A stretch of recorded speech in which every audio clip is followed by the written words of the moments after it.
Chapter 5, The Fifth Day. In the white room in the mansion, Namine sat, sketching quietly. Now, what to draw today? Oh!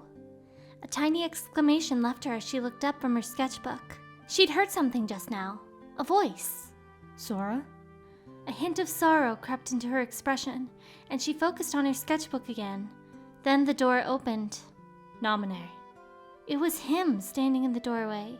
He seemed a little out of breath, unusual for him, but Namine already knew why. You felt, Sora? He had too many questions of his own to answer. What happened? I don't know. Oh. Namine noticed that he had something in his hand, a blue crystal. What's that? It belongs to him. He held the crystal up to the light, making it gleam and sparkle. Him? Roxas. He tucked it into his pocket and turned away.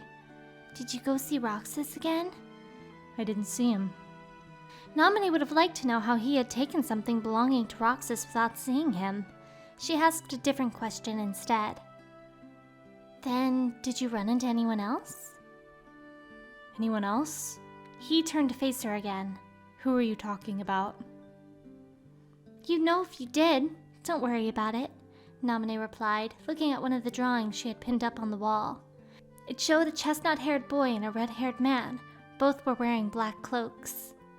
If you say so. With that, he walked out. Why are he and I always shying away from talking about anything important? Namine wondered. We can never say what we need to say to each other.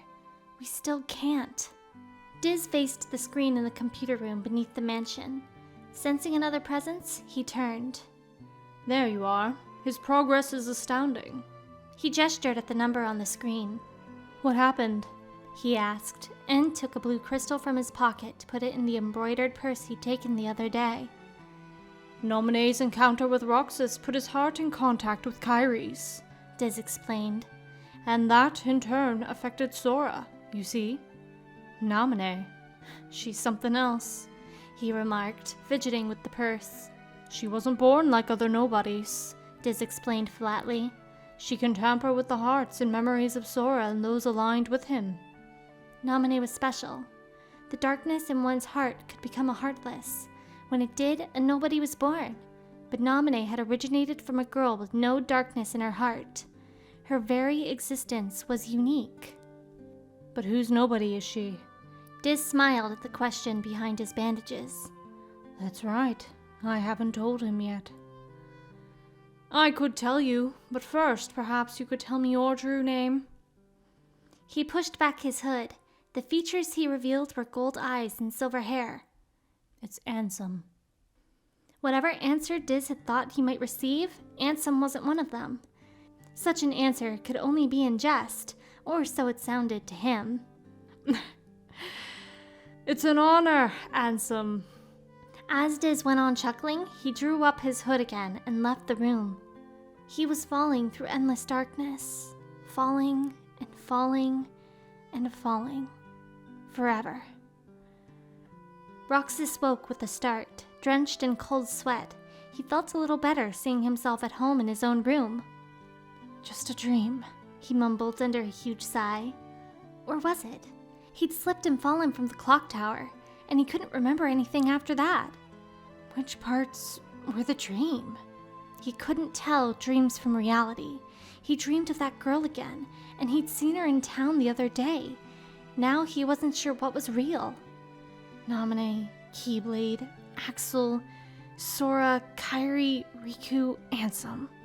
He listed all the names to himself. He'd met Namine, he'd battled using the Keyblade, he'd fought Axel.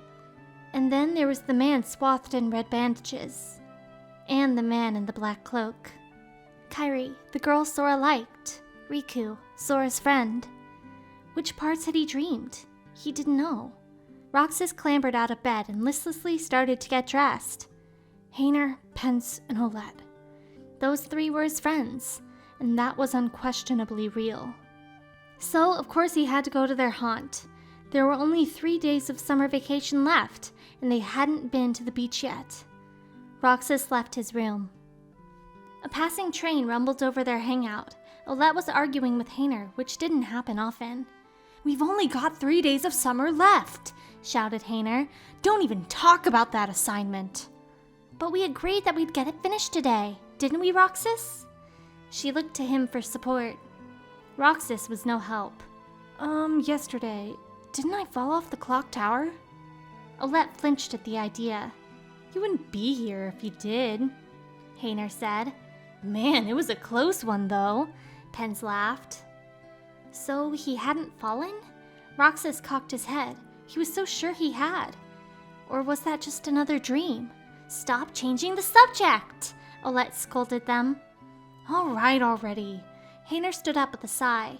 "You win. We'll do the homework. Today's the day for a pain-in-the-butt independent study project." Roxas had completely forgotten that there were any vacation assignments until now. Only 3 more days and then it was back to school. School? Wait, was I ever going to school? "So, any bright ideas for a topic?" Hainer prompted. Roxas looked up at that. "Maybe we could study the stuff that's been happening to me. You know, the dreams and those silver things."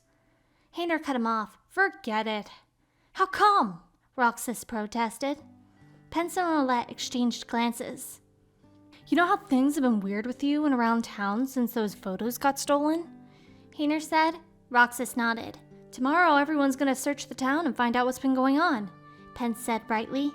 "Lots of people are helping out," Olette added, giving Roxas a reassuring smile. This was the first Roxas had heard of it. "All that for me?" "Well, yeah, why wouldn't we?" Hainer crossed his arms and puffed out his chest. "A town-wide investigation. For me? That makes me really happy." Everyone was thinking of him after all. Noticing that Roxas looked a bit bashful, Pence spoke up.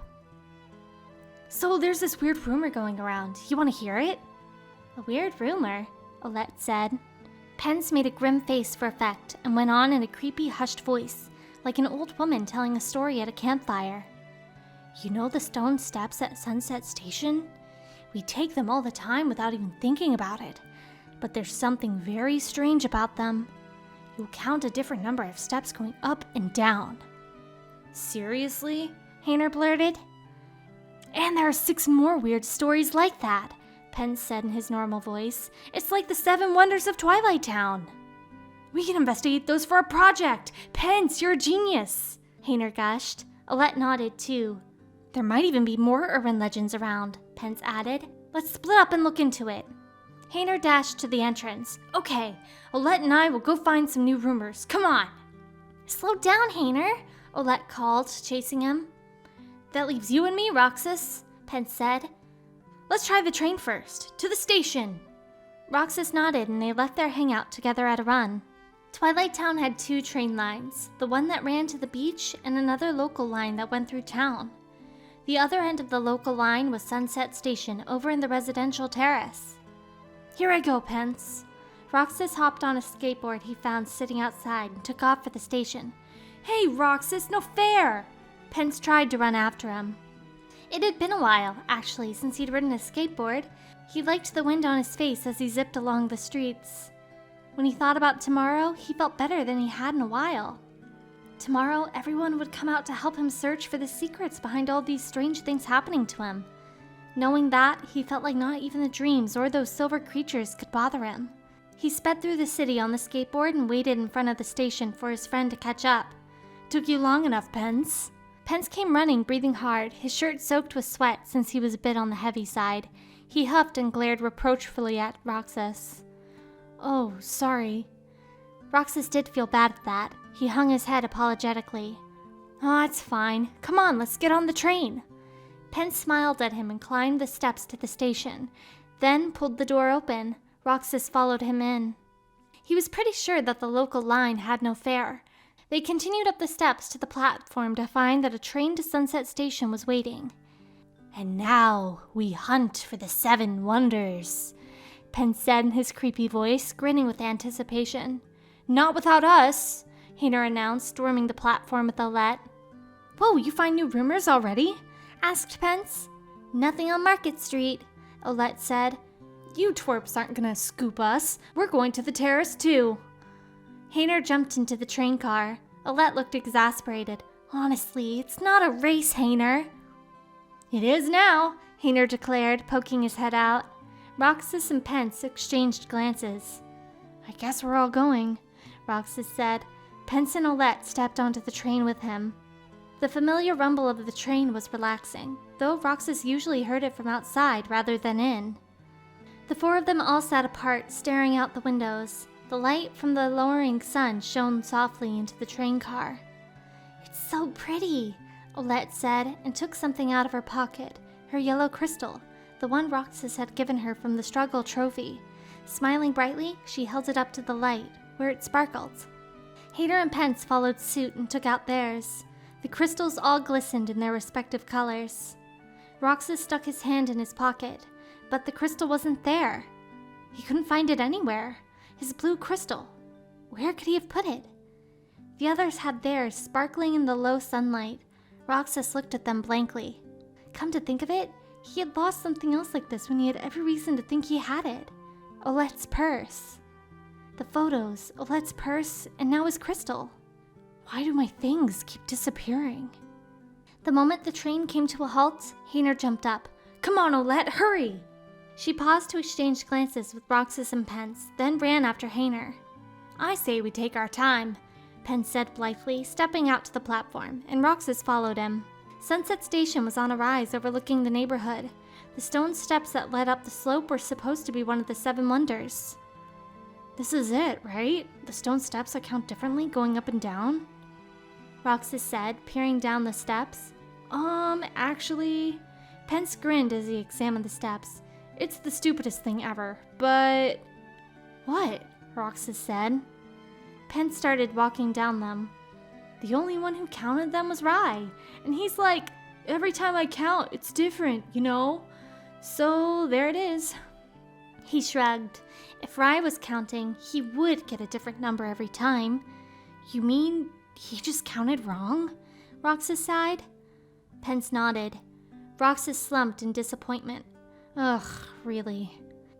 Hey, there's other weird stuff out there, Pence said. In fact, I thought Olette might bring it up for the school project, so I put them all on a map. Really? Nice work, Pence. Pence unfolded a map, and Roxas leaned in to look at it. There were 5 spots in the neighborhood marked with an X.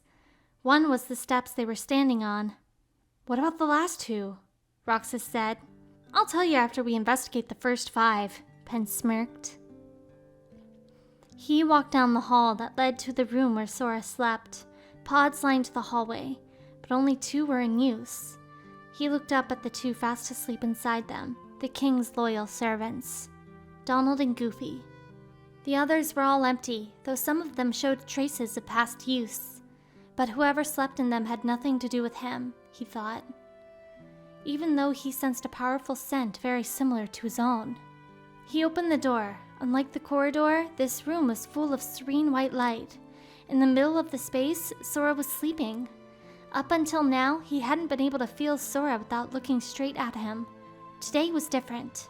Today he had felt Sora all day. He could feel that Sora was returning to his heart. He wanted to see Sora. He wanted to see Sora awake, and soon. But the way he was now, he couldn't look Sora in the eye. Maybe he could never let Sora see his face again.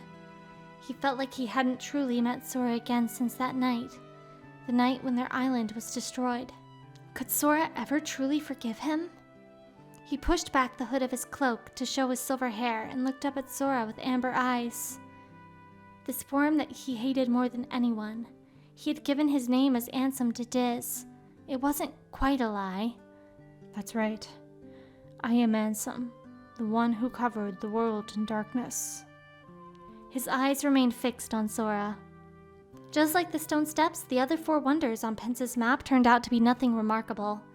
The so-called friend from beyond the wall rumor came from some kids who threw a ball and didn't realize they had only bounced off the wall back to them, and the moans from the tunnel had been Vivi practicing for the struggle. The report of the wiggling bag arose thanks to a dog who liked to climb into bags and jump around. The mysterious doppelganger was actually one's own reflection in a sheet of water from a fountain. You know, if you actually investigate them, these wonders aren't exactly wonderful. Roxas complained with a sigh. I know, but this next one's gonna be really great. Wonder number 6. Pence said cheerfully, just as Hayner and Olette came running.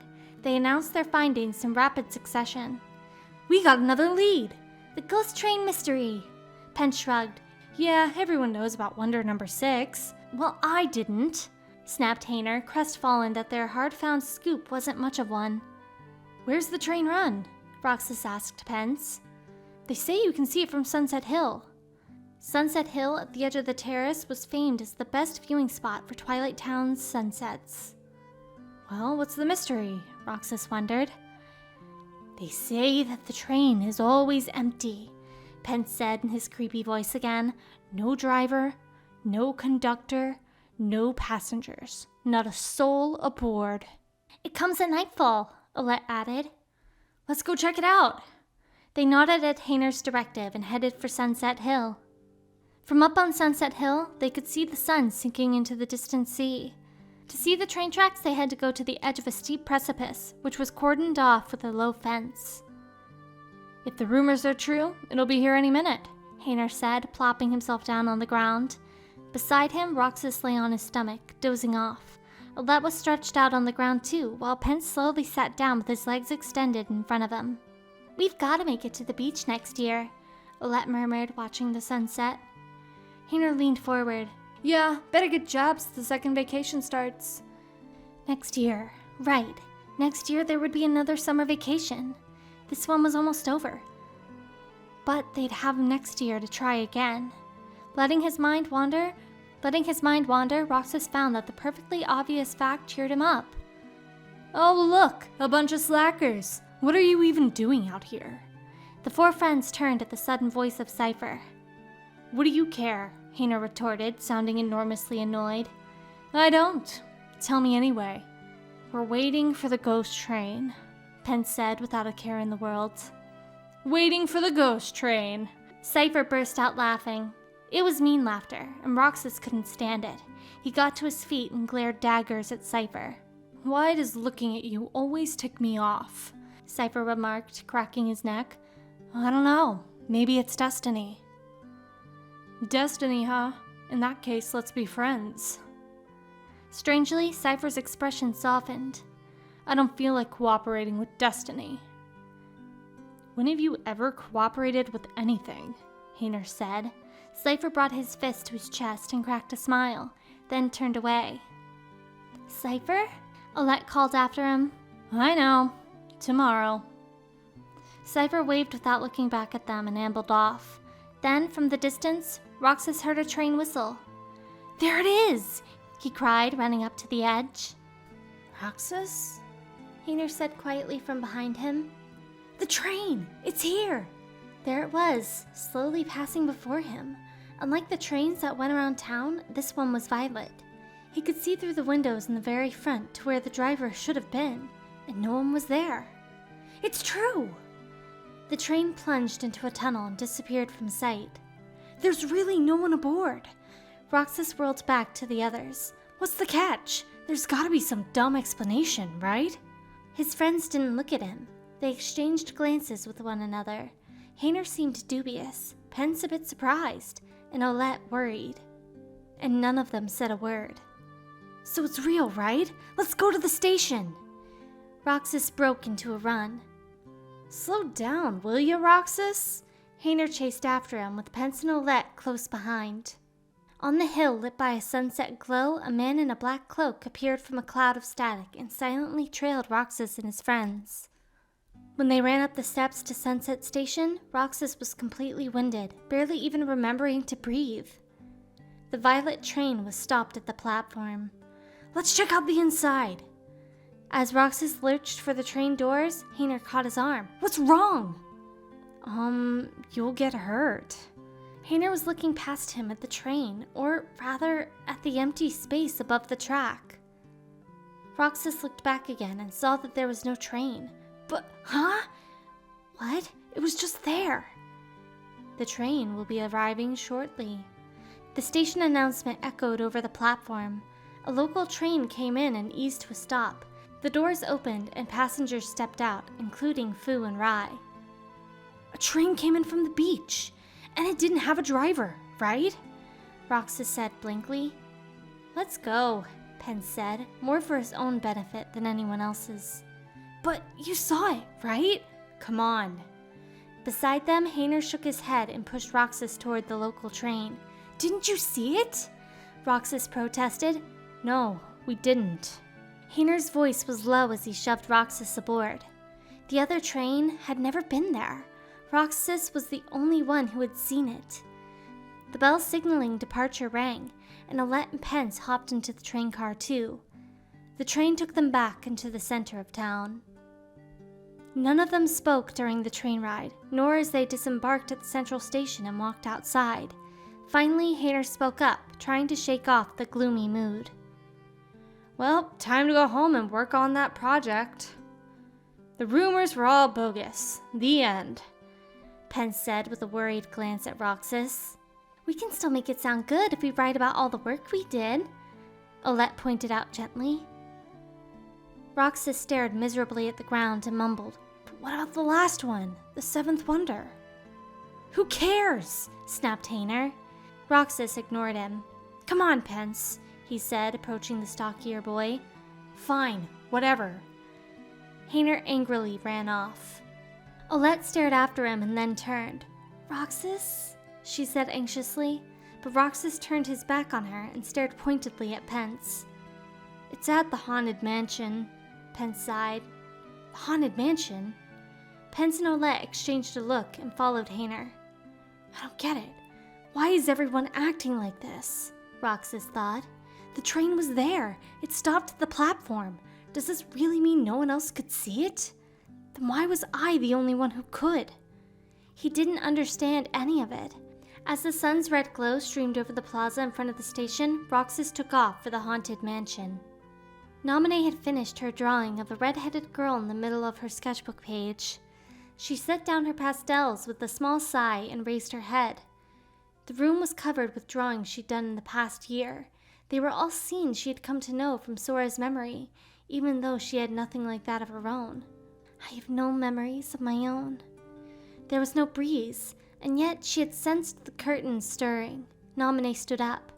When she peeked out beyond the edge of the curtains, she saw 3 people outside. She quietly closed her eyes and thought of him, the one who was like another version of herself. Do I feel sorry for him? Then should I feel sorry for myself? No, there's no reason to pity me. I got to meet Sora after all. But he... Something distorted the air in the white room, and then Naminé vanished.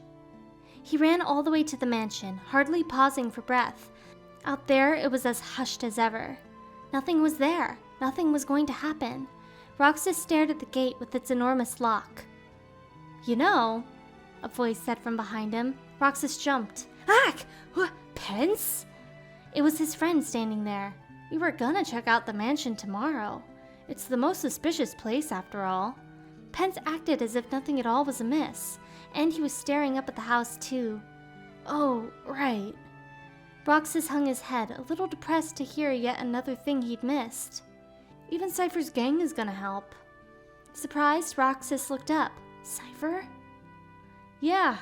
Pence laughed a bit awkwardly and shrugged. Hayner asked him to. Roxas hadn't imagined that Cypher would help with all that. Actually, he hadn't imagined that Hayner would even ask him to. Looking at Pence's weak smile, Roxas began to feel bashful. He turned back to the mansion. He could see white curtains fluttering in a second-story window. So, Pence, what are we looking for? Well, they say there's a girl who appears in a second-story window, even though nobody lives here. Roxas stared harder up at the window. Roxas. He thought he'd heard a girl's voice from somewhere. It was that girl, Naminé. Roxas? He'd heard Pence's voice layered on top of hers. The world warped and twisted. But it didn't feel unpleasant like usual. Naminé was calling him. Naminé gazed down the long table. Roxas was gradually being drawn there, like a painting, although she wasn't sure that was the right word. But to say he was being painted into the room was closer to the truth than to say he was simply appearing. Naminé? He called her by name, and she replied with a silent smile. He seemed a tiny bit startled as he scanned the room, and his eyes fell on a particular drawing. "This is me. And that guy Axel." It was Nominee's drawing of Roxas and Axel standing side by side. "You're best friends," she said. Right, those two had been friends. Well, Axel believed they still were. Roxas was his only friend, and his best. And Axel was the same for Roxas. Probably. "Cut it out." Roxas shook his head. "Don't you want to know the truth about who you really are?" I would, Nominee thought. If I were him, I'd want to know. Why was I created? Why am I here? I did want to know once. "Well, no one knows that better than me," Roxas retorted.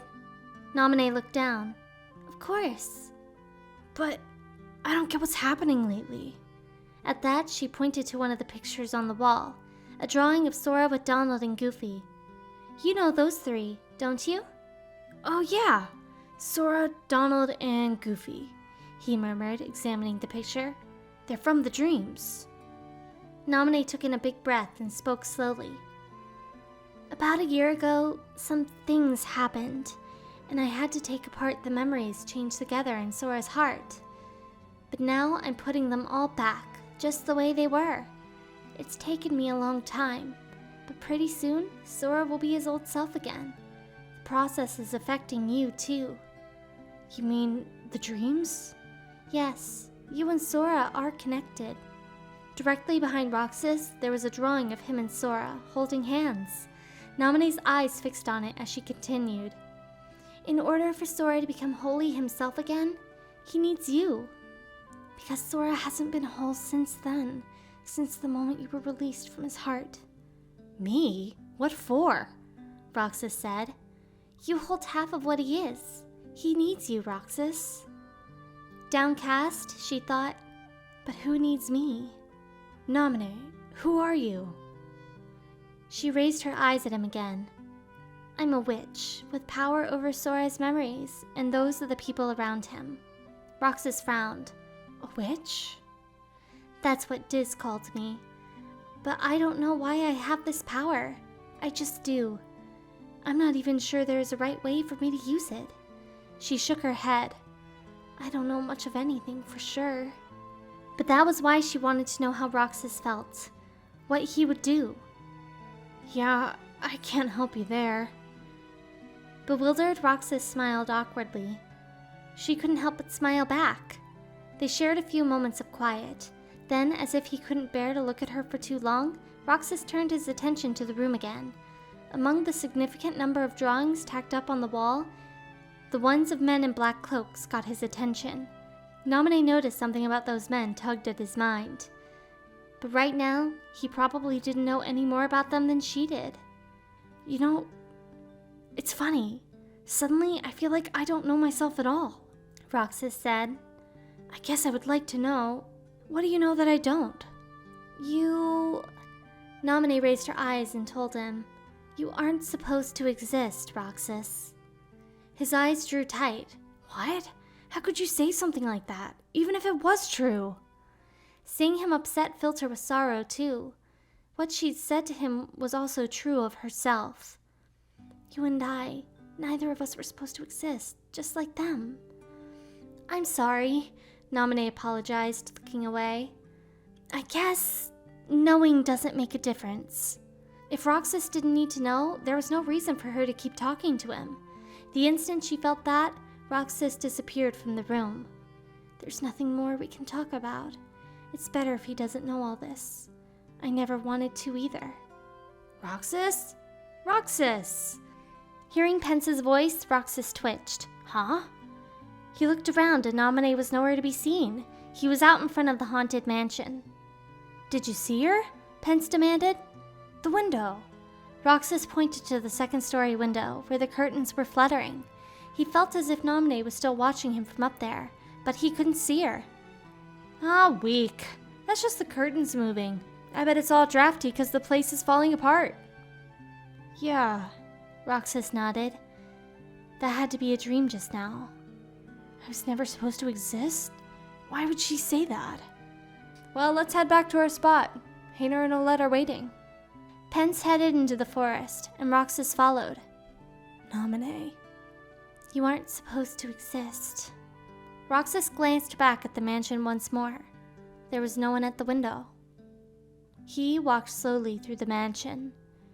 The train. That really hadn't been necessary.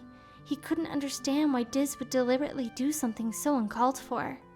There was a soft patter of footsteps behind him. He turned to see Naminé, miserably hanging her head, thin shoulders trembling. Naminé?